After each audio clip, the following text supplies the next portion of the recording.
Hoy, en numerosos países estamos en una cuarentena forzosa para hacerle frente a la pandemia del coronavirus. Por fortuna, la tecnología nos permite en muchos casos el teletrabajo y a los hijos no ver interrumpida su formación gracias a la educación virtual. Mi saludo es de fortaleza para todos y de invitación al compromiso en esta lucha que tenemos que ganar. Una buena lectura siempre es una buena compañía y además es una actividad entretenida. Espero que la obra que hoy comentamos en la Biblioteca de Hernán sea una motivación para conocer a este autor.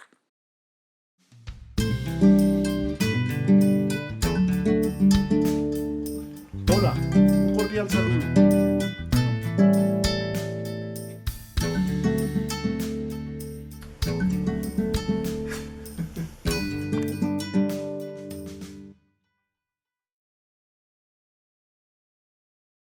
Hola, bienvenidos a la Biblioteca de Hernán.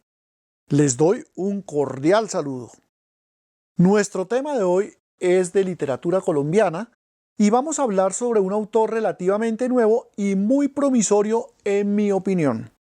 Se trata de Daniel Ferreira y su obra La banda de los bandoleros baladíes. Este libro fue publicado por Editorial Alfaguara en Bogotá en el año 2019, pero la edición original fue del año 2011 por la editorial de la Universidad Veracruzana. Daniel Ferreira es un escritor colombiano que nació en el municipio santanderiano de San Vicente de Chucurí en el año 1981 y es considerado como una de las promesas de la literatura de Colombia. El tema de la violencia marcó a este autor desde la infancia, en su pueblo natal y en la región en que habitaba. Por eso, esta obra, o en general su obra, se centra en ese problema, como lo señalaré más adelante. Hasta la fecha, Ferreira ha publicado 4 novelas y 3 de ellas han sido premiadas. Por la obra que comentamos, el escritor recibió en el año 2010 el Premio Latinoamericano de Primera Novela Sergio Galindo, promovido por la Universidad Veracruzana de México. Sobre la obra. Esta es la primera parte de lo que el autor anunció como la pentalogía de Colombia. De entrada, pues es una invitación a reflexionar sobre este flagelo que ha azotado a Colombia por décadas. En una entrevista que le hicieron al autor, él señaló que Pentalogía de Colombia es un ciclo de 5 novelas que aborda las connotaciones sociales que pasaron la guerra en diferentes épocas. Cronológicamente empieza con un soldado que no sabe por qué terminó en la Guerra de los 1000 días y así desde cada uno se busca explorar todos los matices en una sociedad presentada por odios, desigualdades, impunidades y que aborda todo esto en medio de una técnica renovadora. Cabe precisar que esta novela sobre la Guerra de los 1000 días es la de más reciente publicación.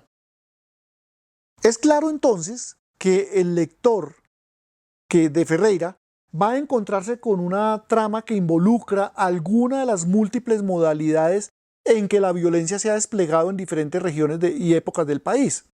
No obstante, el primer capítulo de la obra que comentamos, que abarca escasamente 4 páginas, lo deja a uno impactado por la crudeza que refleja. Aún así, por la forma de la narración, el lector queda atrapado y quiere adentrarse más en el tema. No obstante, habrá quienes opten por abandonar la novela en este punto, no toleren la crudeza con que él trata del tema. La banda de los bandoleros baladíes es una novela corta, son 187 páginas que virtualmente uno puede devorar en una sola sentada. Hay en la novela diversas historias desilvanadas, pero pues algunas de ellas se encuentran en algún punto en común a lo largo de la historia.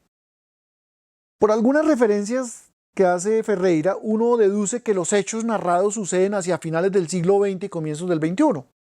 Por esta razón, la mención a los bandoleros en el título no me parece a mí muy coherente, pues ese tipo de personajes es más relacionado con manifestaciones de la criminalidad de los años 50 y 60 del siglo XX como secuelas del periodo conocido como la violencia.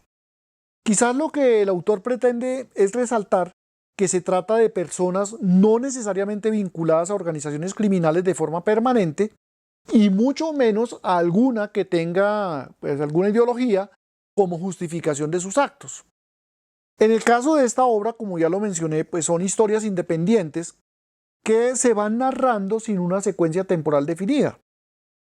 Hay saltos continuos entre diferentes acontecimientos del pasado y los que se dan como actuales en la novela.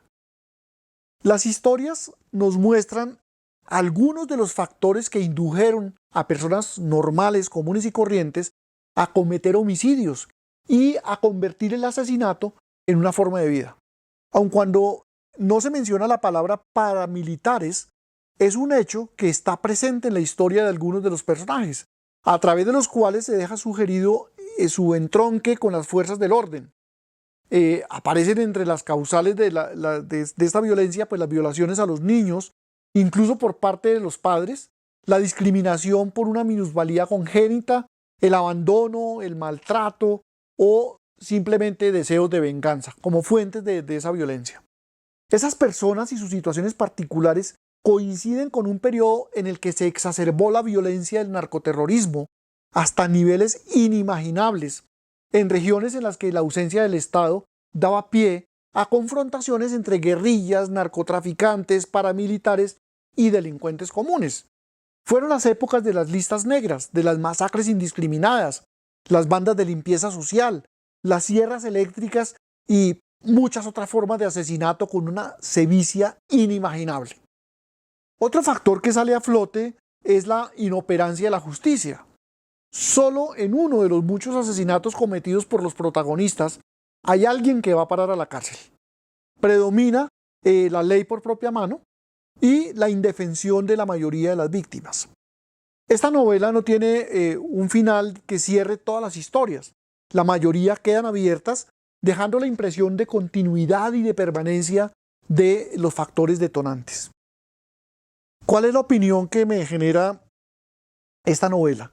Me parece que es una novela fuerte e impactante, en especial cuando desde las ciudades sentimos esos excesos como hechos remotos y del pasado, cuando no percibimos que en una sociedad en posconflicto son muy grandes los riesgos de caer en situaciones de violencia peores a las anteriores por el número de personas que se enfrentan a dificultades de rehabilitación, porque no es fácil superar los odios y porque subsisten los deseos de venganza.